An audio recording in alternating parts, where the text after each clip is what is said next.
రాజు గారు మొన్న స్వల్ప తేడాతో ఓడిపోయారు. మన వార్డు నుంచి కూడా ఎక్కువ మైనస్ వచ్చింది.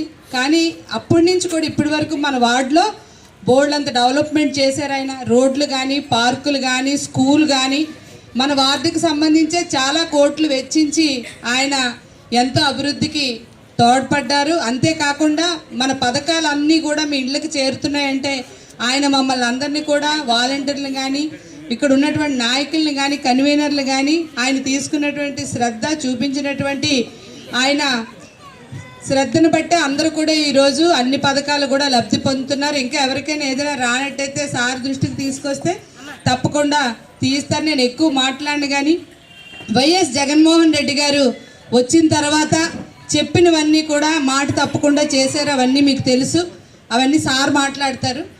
తర్వాత కేకే రాజు గారు కూడా ఓడిపోయినా సరే ఇక్కడ గెలిచిన ఎమ్మెల్యే ఏ రోజైనా మీరు చూసారా? ఎవరైనా చూడలేదు. ఈ కేకే రాజు గారు ఆ రోజు నుంచి ఈ రోజు వరకు కూడా రోడ్డు మీదే ఉండి ఎక్కడికి వెళ్ళినా కూడా ఏ పని అడిగినా కూడా ఆఫీస్ తీసుకొని అందరికీ మాకు చెప్పి అన్నీ అందుబాటులో ఉన్నారు. మంచి నాయకుడు ఉంటేనే మనకి ఏదైనా ముందుకెళ్ళడానికి అవుతుంది. కనుక ఈసారి మాత్రం ఖచ్చితంగా కేకే రాజు గారిని ఎమ్మెల్యేగా చేసుకుంటే మన అందరికీ మంచిది, మన రాష్ట్రానికి మంచిది, మన జిల్లాకి మంచిది, మన నియోజకవర్గానికి మంచిది, మన అందరికీ మించి మన వార్డుకి అయితే ఇంకా మంచిదని చెప్పి మీ అందరికీ తెలియజేస్తూ, తప్పకుండా అందరూ ఎవరికైనా ఎవరి మీదైనా ఏమైనా చిన్న చిన్న మనస్పర్ధలు ఉన్నా, ఒకవేళ నేను ఎవరికైనా నచ్చకపోయినా, ఇంకా ఇక్కడ ఎవరికైనా ఏమైనా ఉన్నా కానీ దయచేసి అవి రాజుగారి మీద పడకూడదు, వైఎస్ఆర్ కాంగ్రెస్ పార్టీ మీద రాకుండా అందరం కలిసి ఎందుకు అన్ని సర్దుకుని ఒకళ్ళొకళ్ళు అర్థం చేసుకుంటూ ముందుకు సాగాలని, గెలుపు కోసం ఖచ్చితంగా నిస్వార్థంగా నిజాయితీగా అవునంటే అవును కాదంటే కాదన్నట్టుగా కష్టపడి పనిచేసి ఆయన అత్యధిక మెజారిటీతో ఈ వార్డు నుంచి గెలిపించి అసెంబ్లీకి పంపించాలని మిమ్మల్ని అందరినీ కూడా మనస్ఫూర్తిగా కోరుకుంటూ నాకు ఈ అవకాశం ఇచ్చినటువంటి పెద్దలు అందరికీ నమస్కారం అండి. ఈ ఎలక్షన్ మనకి పరీక్షలు పెడతాయి. ప్రస్తుతానికి మేము అంతా తాటి మీద ఉన్నామండి. ఎవరు చెప్పాల్సింది అది చెప్పేసి ఎవరు డ్యూటీలు కాదు వచ్చేస్తే చేయడానికి అయితే మేము రెడీగా ఉన్నాము. ఓట్లు వేయడానికి కూడా జనాలు అయితే రెడీగా ఉన్నారు.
పేరు